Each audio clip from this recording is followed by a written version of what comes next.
ایک مسئلہ یہ بھی اٹھا ہے آج کل کہ اگر کوئی شوہر نکاح کے وقت اپنے طلاق کا حق اپنی بیوی کو دے، مثلا بیوی کہے کہ آپ مجھے مہر نہ دے بلکہ مجھے طلاق کا حق دے دے، یعنی جو اختیار شوہر کو ہے کہ وہ جب چاہے بیوی کو طلاق دے، اگر وہ اختیار یہ اپنی بیوی کے حوالے کرتا ہے اور پھر بیوی جب چاہے اسے طلاق دے دے، تو کیا یہ اختیار بیوی کو دینا جائز یا نہیں؟ اس کے بارے میں یاد رکھیں، چونکہ طلاق کا حق اور اختیار شوہر کو ہے۔ اب اگر وہ یہ حق یا اختیار اپنی بیوی کو دیتا ہے، اب یہ شوہر طلاق نہیں دے سکتا، جب بیوی چاہے وہ طلاق دے سکتی ہے، لیکن یاد رکھیے شوہر کو یہ سوچنا چاہیے اگر میں بیوی کو حق دے دوں طلاق کا، عین ممکن ہے کہ 2 دن کے بعد اس کا طلاق ہو جائے، کیونکہ بیوی کے ساتھ جھگڑا ہو جاتا ہے، تبھی تو اللہ نے اس کو اختیار نہیں دیا ہے، مرد کو دیا ہے۔ اب مرد ہی اپنے اختیار دے رہا ہے اسے تو الگ بات ہے، چونکہ مرد کے اندر برداشت وہ سمجھتا ہے، عورت تو جذباتی ہو، وہ تو 2 دن کے بعد اسے طلاق دے دے گی۔ اور اگر اب کوئی مرد ایسا ہے جس پر خاندان کا دباؤ ہے، پریشر ہے کہ نہیں آپ کو اس کو اختیار دینا پڑے گا، پھر ہم بیٹی دیں گے، کیونکہ پھر بعد میں مرد طلاق دے دیتے ہیں، یہ ایسا مسئلہ ہوتا ہے،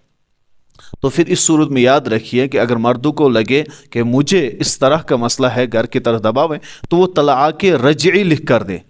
کہ صرف طلاق رجعی کا ہی اس کو اختیار ہے، پھر ایک طلاق دے دے، پھر وہ طلاق ختم ہو جائے گی، پھر باقی 2 طلاق اسے اختیار نہ رہے، صرف طلاق رجعی کا ہی اختیار دیا کریں، یا علماء سے اس وقت کے مسائل پوچھا کریں۔ باقی مسئلہ جو اٹھا ہے اس وقت بیوی کو اختیار دے سکتے ہیں تو وہ پھر طلاق دے گی، ہاں یہ اختیار دے سکتے ہیں، فقہ نے یہ مسئلہ لکھا ہے۔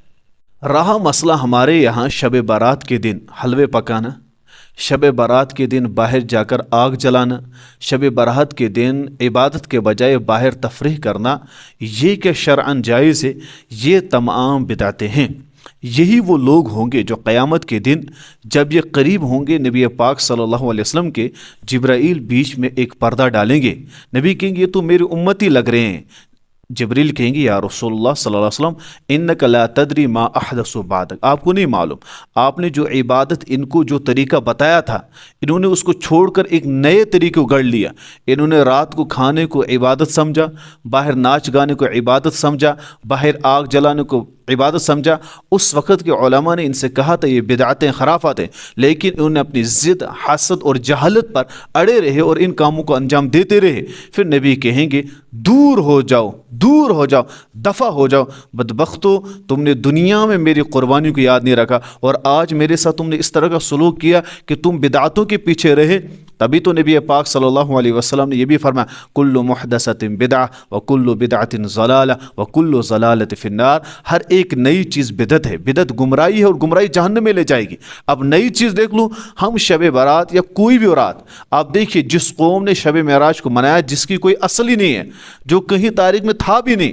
اس قوم کو ہم شب برات پہ روک سکتے ہیں؟ لیکن یہ تو کہہ سکتے ہیں اے مسلمانوں، اے نبی کے امتیوں، یہ تو سوچ لو کہ اس میں بدعت خرافات سے تو بچ جاؤ، لیکن یہ قوم بچنے والی نہیں، یہ قوم رکنے والی نہیں، اور یہ قوم سدھرنے والی بھی نہیں ہے۔ اللہ اس قوم کو قرآن اور حدیث سمجھنے کی توفیق عطا فرمائے۔